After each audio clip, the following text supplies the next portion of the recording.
Gawa tayong pambaon ng bata.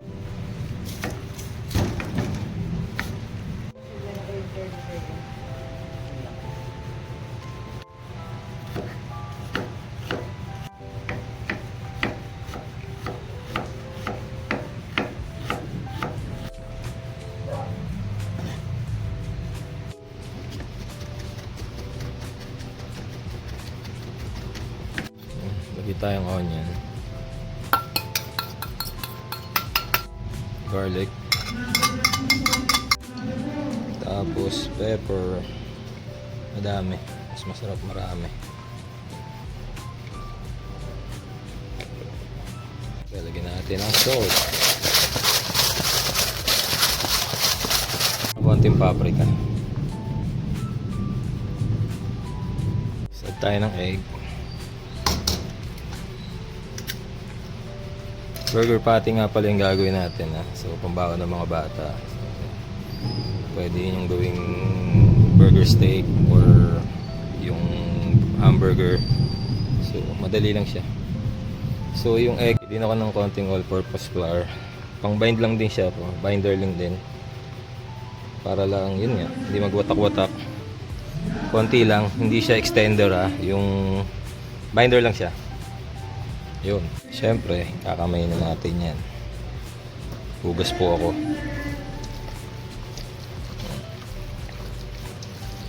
Sa paggawa nito, huwag nyo siyang i-overmix. Kasi, pag nag-overmix kayo, mawawala yung moisture ng natural ng beef. So, kaya pag naghalo kayo, ganyan lang siya. Pag alam nyo nang nag-mix na lahat, okay na yan. Huwag na masyado mag-effort kasi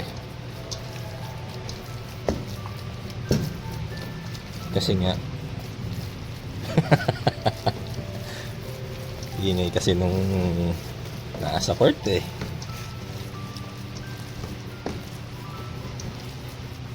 So balikan ko mamaya. So kung magbabalak nga pala kayong gumawa ng homemade patty nyo, is mas magandang kunin nyo is yung 80-20. So 80% ang meat, yung fat is 20%. So mas maganda siya sa burger para yung moisture niya nga, yung juiciness nung burger patty nyo is yun, talagang juicy. So may secret pa tayo dyan.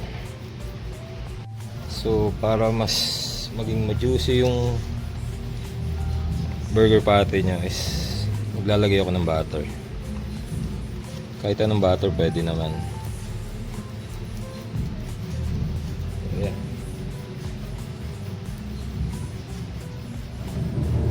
Tapos mix nyo ulit.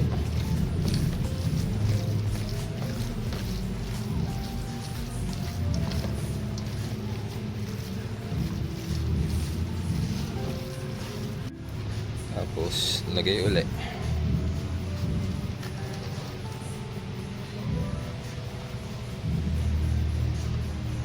So okay na siguro yan. So try nyo tong recipe na to. Pag hindi masarap, bahala kayo sa buhay. Siyempre linis tayo kasi mag-portion na tayo ng may sabon to, i-ano na natin yung burger patty.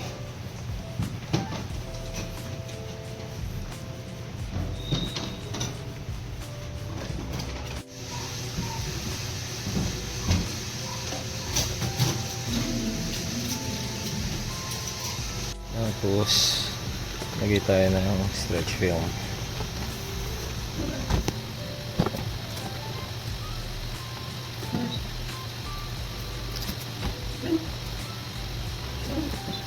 Right. Bango. So, start na tayo. Portion na natin yung mga patties natin. Siguro ito mga 100 grams. So, tingnan ko pa rin kung masyadong malaki para sa bata.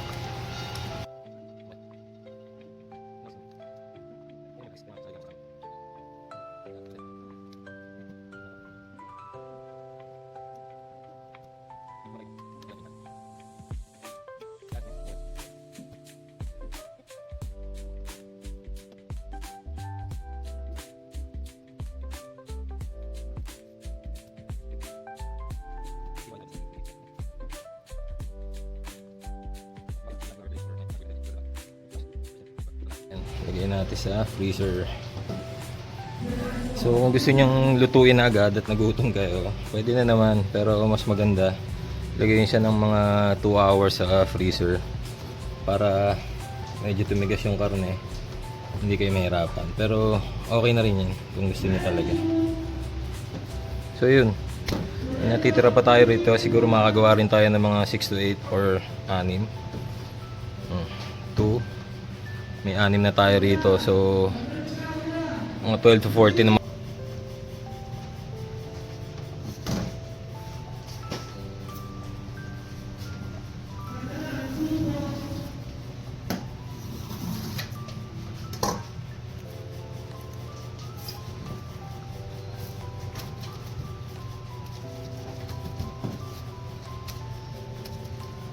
So ayun, 4, 8, 12. May 12 tayo na gawa. So 3.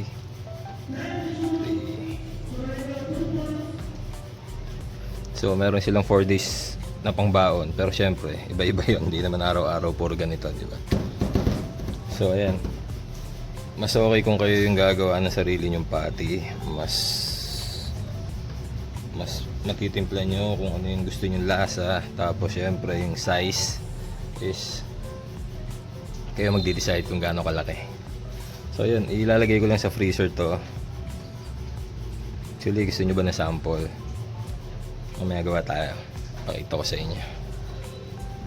So ayun, lagay muna natin sa freezer mga 2 hours. Mas maganda to hanggang kinabukasan, tsaka nyo iluto para solid talaga yung pagkakamarinade nung burger patty nyo. So ayun lang. Thank you. So yun, hindi na nga nakapagantay si Bunso. Sabi niya gusto niyang tikman. Wala pa siyang 5 minutes sa freezer.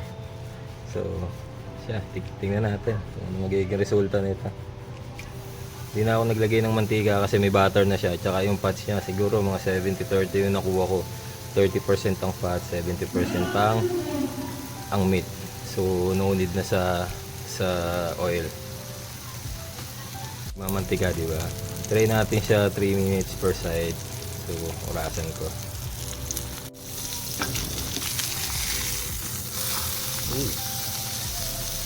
Ganda oh.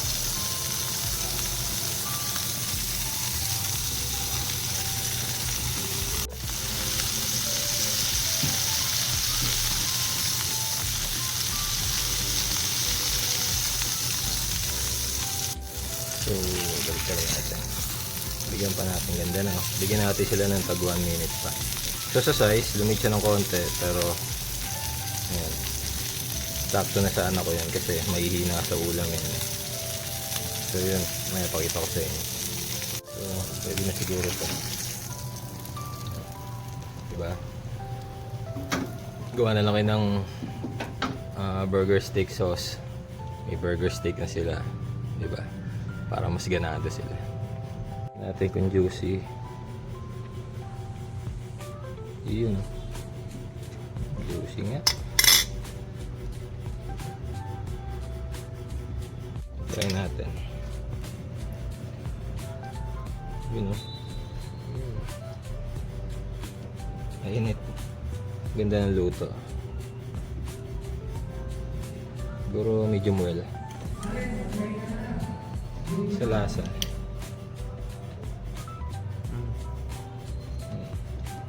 Harap. Ha? Harap.